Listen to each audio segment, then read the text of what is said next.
Hi, I'm going to be talking about the themes of the book, The Hate U Give, and how those themes are connected to society today. So, the first theme in the book is racism. Throughout The Hate U Give, the author, Angie Thomas, explores the theme of racism, particularly racism toward African Americans. Racism is rampant in Star's community. She changes the way she acts and talks at school to avoid Stop it, I'm recording! She changes the way she acts and talks at school to avoid attracting a reputation as someone from the hood. And due to her experience with racism, she fears telling her white boyfriend Chris about her background. Star and her friend. Stop it right now! I'm recording! Jesus!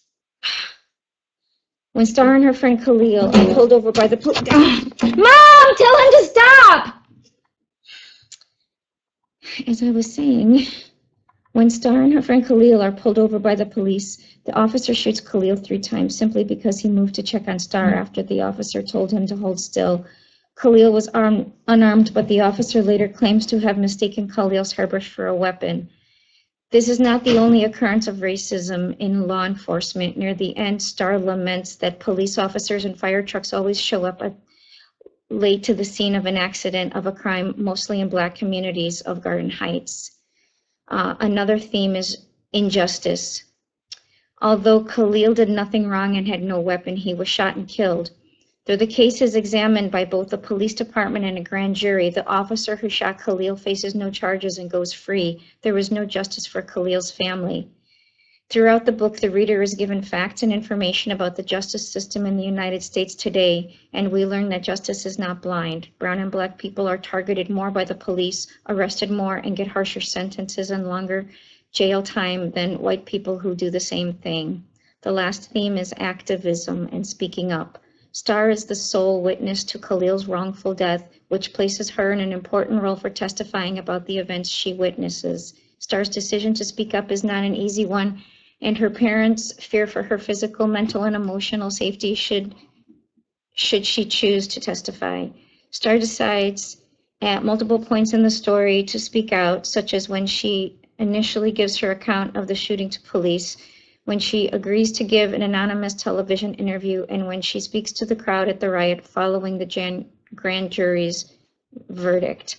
At the end of the book, Star makes a promise that she will never forget Khalil or any of the African American people who have been the victims of police violence. This is a challenge for all of us to speak up and do something.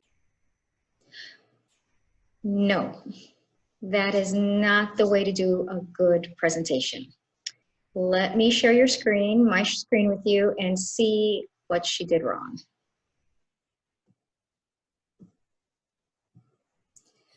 Okay, Sarah's score was a 0.0 E.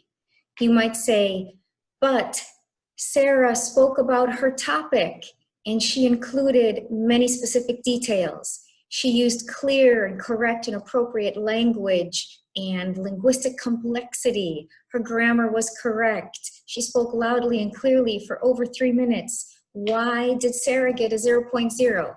Because Sarah was reading from text that was copied from the internet. This is not Sarah's work. I have the text right here. So I know that it's very tempting to just take information from the internet and read it. But if you do that, the grade will definitely be a 0.0. You don't want to just copy information from the internet and read it out loud. It's obvious when that happens, and it will always result in a 0.0. So the better thing to do is to choose your topic and then prepare for it. You could take notes on a piece of paper and then practice with those notes. But even if it's in your own words, you definitely don't want to have the paper in front of you and just read the notes. Remember, this is for a speaking grade, which is very different from a reading grade. We know you know how to read. We want to assess your speaking skills, your discussion skills. So when you do your Flipgrid video, please make sure that you are just talking, that you are talking about your topic completely and not reading from a text, certainly not reading from anything copied from the internet. That is definitely not the way to go. All right, thanks guys.